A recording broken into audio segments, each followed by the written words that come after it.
Olá, bom dia, meus amores do sétimo ano A, sétimo ano B, tudo bom, galerinha linda? Então, meus amores, vamos aí fazer a nossa correção, tá? Da nossa revisão para avaliação de história que vai ser na semana que vem, ok? Estamos aí na contagem regressiva, né, meus amores? Falta pouco, fôlego, porque já já a gente vai estar finalizando aí mais essa etapa, ok? Vamos lá acompanhar com a tia aí. Primeira questão.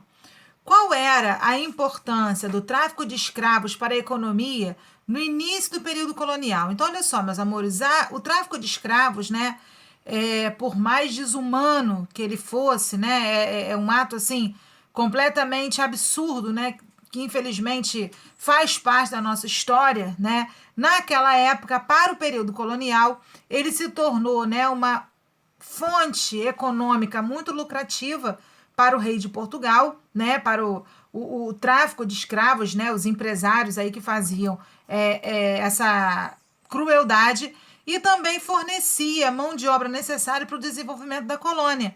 Porque naquele período no Brasil não existia mão de obra, não tinha pessoas, né, suficiente morando aqui para que pudesse fazer a utilização do solo para as lavouras. Então, infelizmente, foi utilizada a mão de obra, né, escrava aí durante muitos anos na nossa história do Brasil. 2. Nome do movimento importante realizado no Brasil, feito para desbravar o interior do Brasil com o objetivo de capturar índios, capturar escravos fugitivos, encontrar ouro e pedras preciosas. Estamos falando dos bandeirantes, né? Os bandeirantes foram bravos desbravadores, né? Que saíram, né, pelo interior do Brasil com esse objetivo, né? Eles queriam capturar os índios, negros que eram fugitivos, escravos, encontrar novas fontes de ouro e pedra preciosa, né? E acabaram aí fazendo, né, um grande favor que foi expandir o território brasileiro, né, para outras regiões além da fronteira do Tratado de Tordesilhas, né? Questão 3. A expansão do território brasileiro, do litoral para o interior, ignorou a divisão da linha imaginária que dividia o território brasileiro entre Portugal e Espanha. Essa divisão imaginária chamava-se, como a tia acabou de falar, Tratado de Tordesilhas, né? Não foi, na verdade, uma divisão física, né? Não tinha nenhum tipo de monumento, muro ou nada que dividisse as terras que seriam exploradas por Portugal e as terras que fossem exploradas pela Espanha, né? Era uma linha imaginária e a atividade dos bandeirantes, ela não respeitou essa linha imaginária, né? A exploração para o interior do Brasil, ela acabou anulando essa linha imaginária e assim o Brasil, né, expandiu o seu tamanho aí, a sua extensão territorial. Questão 4. Nomes dos movimentos de resistência indígena contra a escravidão e exploração do trabalho indígena por parte dos portugueses. Bom, galerinha, nós vamos ter aí dois movimentos aí muito importantes de resistência indígena, que vai ser a Confederação dos Tamoios e a Confederação dos Cariris, né? Que foi duas manifestações realizadas pelos indígenas contra a exploração escrava aí, dos portugueses. Questão 5. Uma das principais consequências do processo de interiorização do Brasil foi o surgimento de pequenos núcleos urbanos, tá? Nessa época surgiram importantes profissionais que, com seus cavalos e mulas, iam nas vilas vender produtos e mercadorias. Esses profissionais eram chamados de tropeiros. Então, os tropeiros, galerinha, nada mais, nada menos do que eram comerciantes, pequenos mercadores, né? Que colocavam nos lombos de bula, no lombo das mulas e dos cavalos, carne, cereais, panelas, utensílios, roupas, tecidos. E com esse material, eles pegavam, compravam nas grandes cidades e levavam para essas pequenas vilas no interior do Brasil para poder vender esses tipos de mercadoria.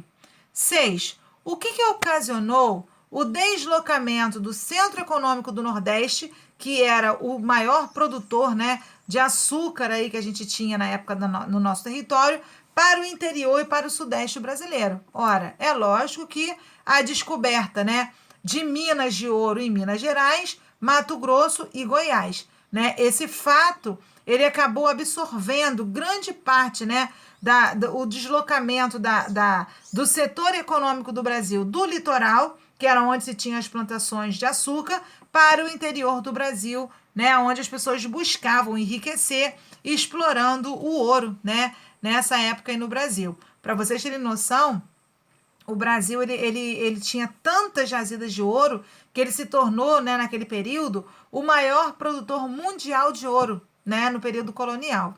Olha só.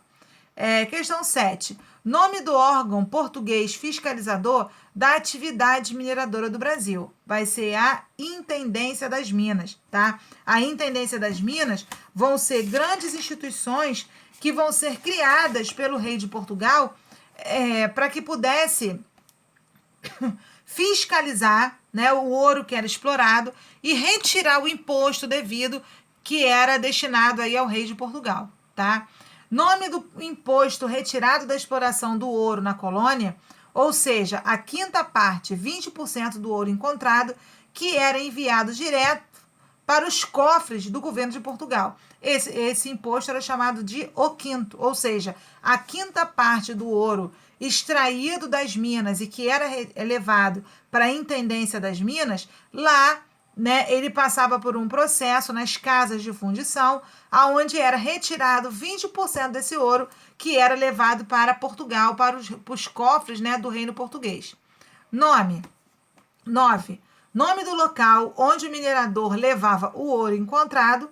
Lá o ouro era fundido, né, derretido, retirado 20% que era do rei de Portugal e transformado em barras, né? Essas barras recebiam, né, uma data e o símbolo da casa de fundição, da onde ele foi transformado em barra. Nós estamos falando da casa de fundição, ok?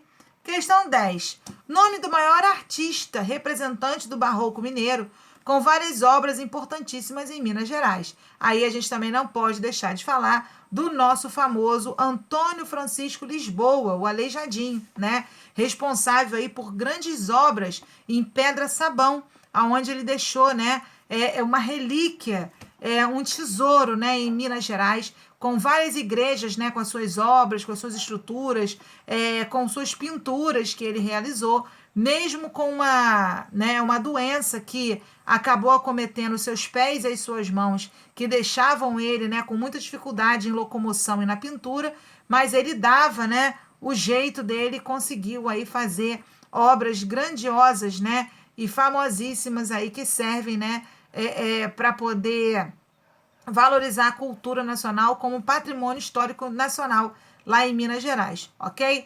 Bom, meus amores, espero aí que vocês façam a nossa revisão, tá? Estudem, a provinha tá bem tranquila, ok? A matéria não tá difícil, qualquer dúvida, a tia tá à disposição de vocês, ok? Um beijo no coração, 7º ano, bye bye. Beijinho.